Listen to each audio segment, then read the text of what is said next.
Duchess Sophie's fitted wedding guest dress dropped major Prince Edward bridal hint.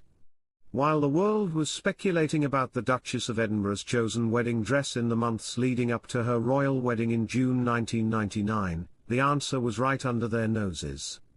Just 1 month before she exchanged vows with Prince Edward, Sophie showcased her elegant wedding guest style, subtly dropping hints about her royal wedding that nobody picked up on.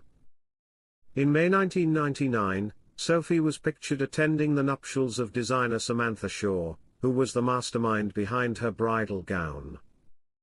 Welcome to Royal Pancakes.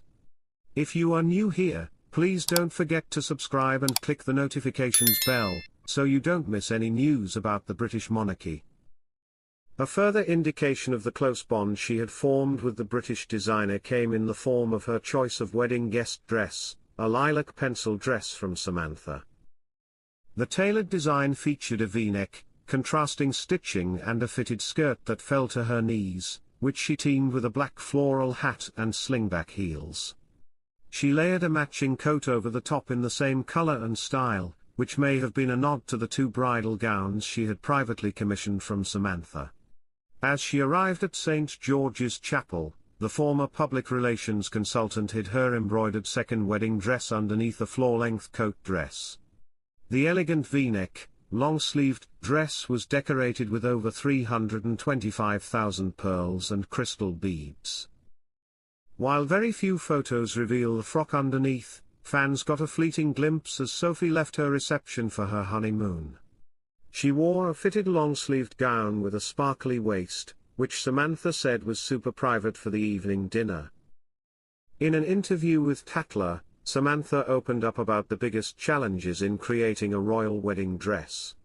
There was an evening dress under the coat dress, which was to remain super private for the evening dinner, and I had to get the fabric perfectly dyed to color match the beautiful stone of St. George's Chapel. Getting up there without being noticed was fun, and also a huge challenge.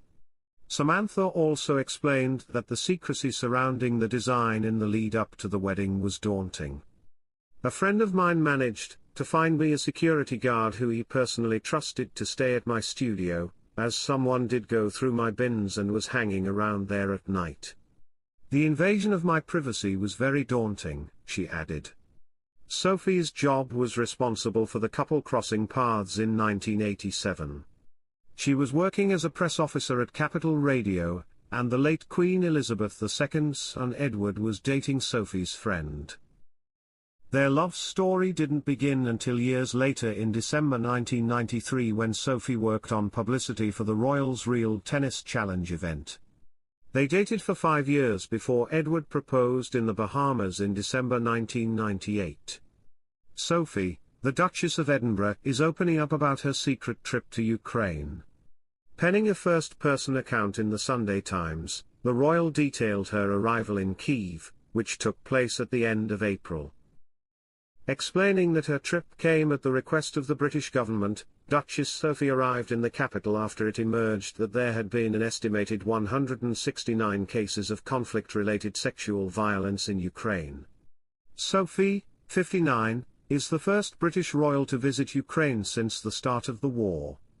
Aiming to shed light on the devastating consequences of conflict-related sexual violence, Sophie's time in Ukraine included a visit to a UN survivor relief center, followed by a meeting with Ukraine's First Lady, Alina Zelenska, and President Zelensky. President Zelensky, also inquired after the king's health, which gave me the opportunity to hand him a letter from His Majesty, recalled the wife of Prince Edward. I think he was quite touched and said he would save it for a private moment later to read.